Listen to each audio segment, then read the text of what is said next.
आज हम class start करते हैं नरेशन, जिसमें हमने पिछले वीडियो में एसआरटी सेंटेंस को कवर किया था। आज हम इंटरोगेटिव सेंटेंस को कवर करेंगे। ऐसा सेंटेंस जिसके अंत में प्रश्नवाचक चिन्ह आता है उसे हम कहते हैं इंटरोगेटिव सेंटेंस। यह दो प्रकार का होता है। एक होता है सिंगल इंटरोगेटिव सेंटेंस, दूसरा होता है double interrogative sentence. Single interrogative sentence का मतलब ऐसा कोई सेंटेंस जो हेल्पिंग वर्ब से स्टार्ट होती है उसे हम कहते हैं सिंगल इंटरोगेटिव सेंटेंस। और ऐसा कोई सेंटेंस जो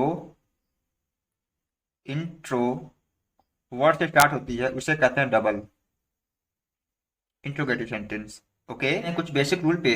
तो नरेशन में हम इंटरोगेटिव सेंटेंस वाले सेंटेंसेस में सैड हो या फिर सैड टू हो, इन दोनों को हम एक्सचेंज करते हैं आस्क्ड में। ओके, अगर उस सेंटेंस में से आ जाए या फिर से टू आ जाए तो इसको हम चेंज करते हैं आस्क में। अगर उस सेंटेंस में सेज आ जाए या फिर सेज टू आ जाए, इन दोनों को हम चेंज करते हैं आस्क में। लिखा हुआ है, अगर रिपोर्टेड स्पीच किसी हेल्पिंग वर्ब से प्रारंभ होती है तो कामा और इन्वर्टेड कामा के स्थान पर हम इफ का यूज करते हैं। ओके, अगर रिपोर्टेड स्पीच कोई इंट्रोगेटिव वर्ड से प्रारंभ होती है तो हम उसी इंट्रोगेटिव वर्ड को कामा और इन्वर्टेड कामा के स्थान पर लिख देते हैं। ओके, आते हैं नेक्स्ट रूल पे, जिसमें नोट में लिखा गया है अगर वह सेंटेंस इंट्रोगेटिव सेंटेंस का है तो इंट्रोगेटिव सेंटेंस का नरेशन करते समय उस वाक्य को हम सिंपल सेंटेंस में एक्सचेंज कर देते हैं, मतलब साधारण वाक्य में हम उसे चेंज कर देते हैं। रिपोर्टेड स्पीच में यस आता है तो इनडायरेक्ट बनाते समय उसको रिप्लाइड इन द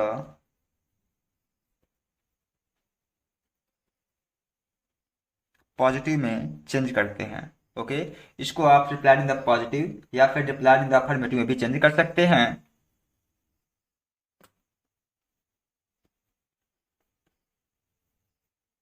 अगर उस सेंटेंस में नो आया हुआ हो तो उसे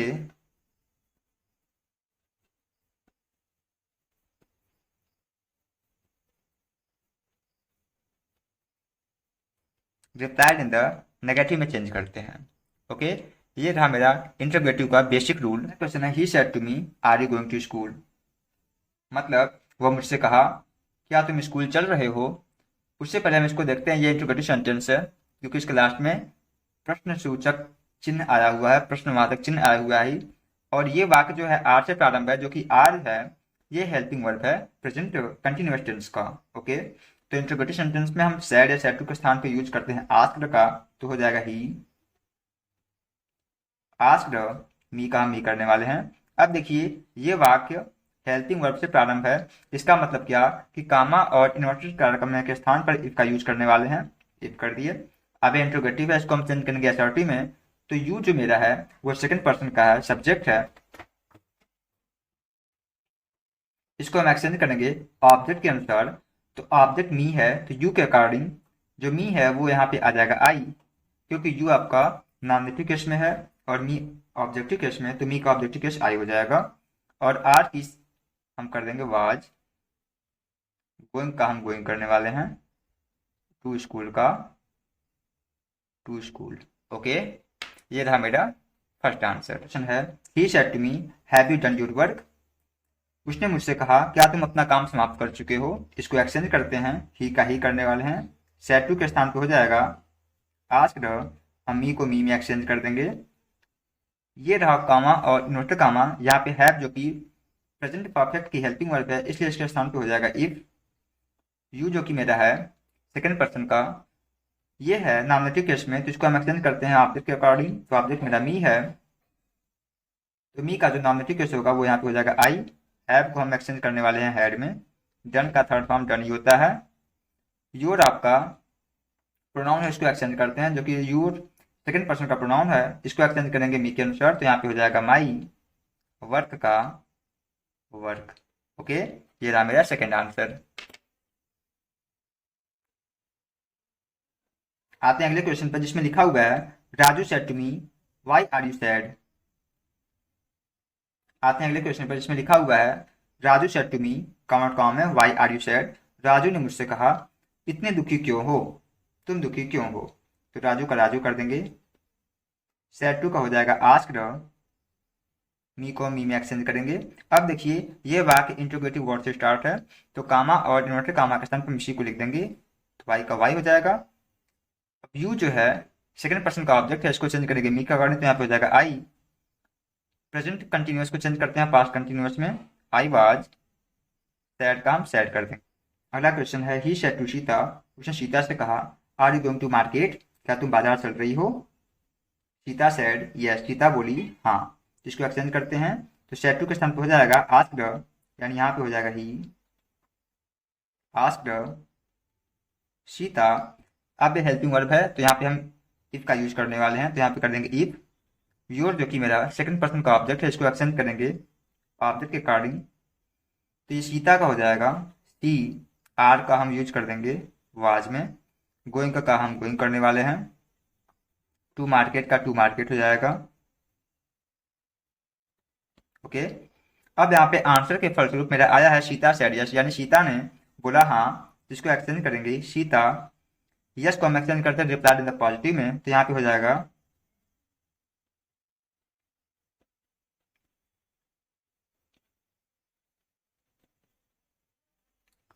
Sita replied in the positive. ये रहा मेरा आंसर। ओके, नरेशन का इंट्रोगेटिव सेंटेंस आज हम स्टार्ट करते हैं।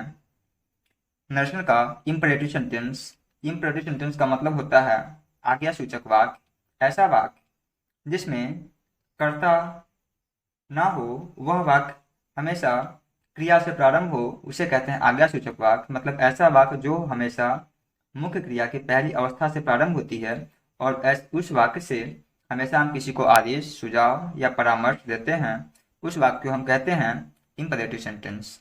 ओके, आते हैं इसके रूल्स पर।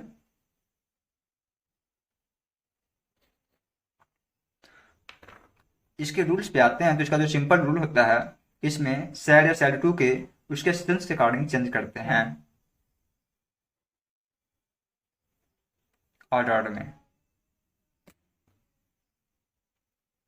अगर उस सेंटेंस में एडवाइस का सेंस हो, तो उसे हम एक्सचेंज करते हैं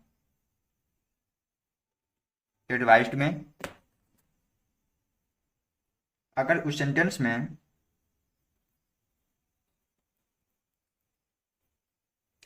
डू नॉट आया हुआ हो, तो इसको हम एक्सचेंज करते हैं फॉरबेड में।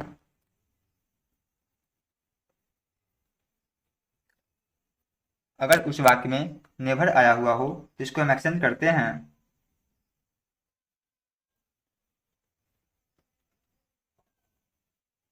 अगर उस सेंटेंस में प्लीज या काइंडली आया हुआ हो, तो इसको हम एक्सचेंज करते हैं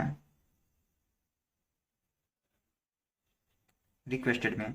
ये रहा मेरा बेसिक रूल। और हमेशा याद रखें आप, आज्ञा सूचक वाक्य में मतलब इम्परेटिव सेंटेंस में कामा और इन्वर्टेड कामा के स्थान पर हमेशा हम टू का ही प्रयोग करते हैं। ओके, ये रहा मेरा बेसिक रूल। आते हैं एग्जाम्पल्स की ओर, जिसमें पहला क्वेश्चन है he said to me open your book, तो इसको एक्सचेंज करते हैं ही। अब देखिए वह मुझसे बोला ओपन योर बुक, अपना किताब खोलो। Okay,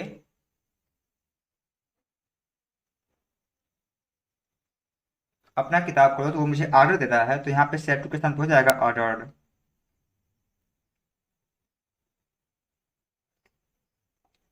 he ordered me, count कमा के स्थान पर हो जाएगा टू, ओपन का ओपन कर देंगे, योर को हम एक्सचेंज करेंगे मी के अकॉर्डिंग, तो हो जाएगा माई, बुक का हम बुक कर देंगे। ओके,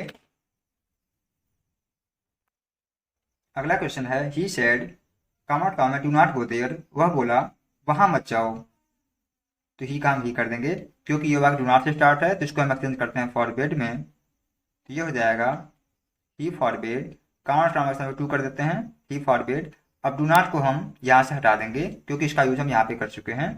गो देयर का हम कर देंगे गो देयर। ओके, ये रहा मेरा सेकेंड आंसर।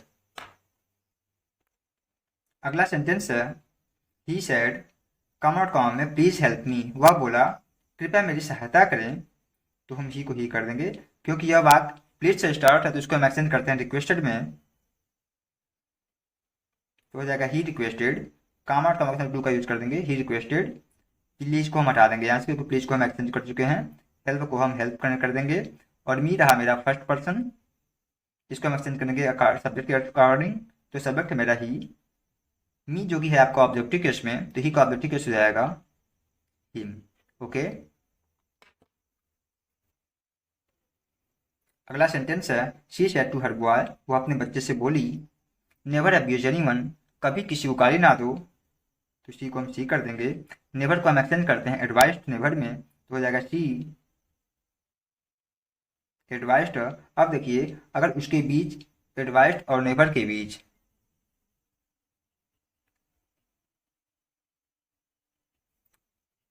एडवाइस्ड और नेवर के बीच अगर आपका ऑब्जेक्ट आता है तो बीच में ऑब्जेक्ट लिखते हैं, अगर नहीं आता है तो एडवाइस्ड नेवर को साथ में लिख देते हैं, तो यहाँ पे आपका ऑब्जेक्ट आया है तो लिख लेंगे he advised her boy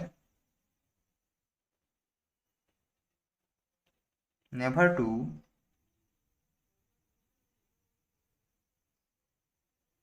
abuse anyone। अगला क्वेश्चन है ही सेड टू मी, वह मुझसे बोला टेक दैट मेडिसिन, तो ही काम ही कर देंगे, वह बोला इस दवा को लो, मतलब एडवाइस किया, तो यहाँ पे कर देंगे ही एडवाइस्ड मी, यहाँ पे हम टू करने वाले हैं, टेक का टेक कर देंगे, दैट का हम दैट कर देंगे, और मेडिसिन का मेडिसिन कर देंगे। ओके, ये रहा मेरा आंसर।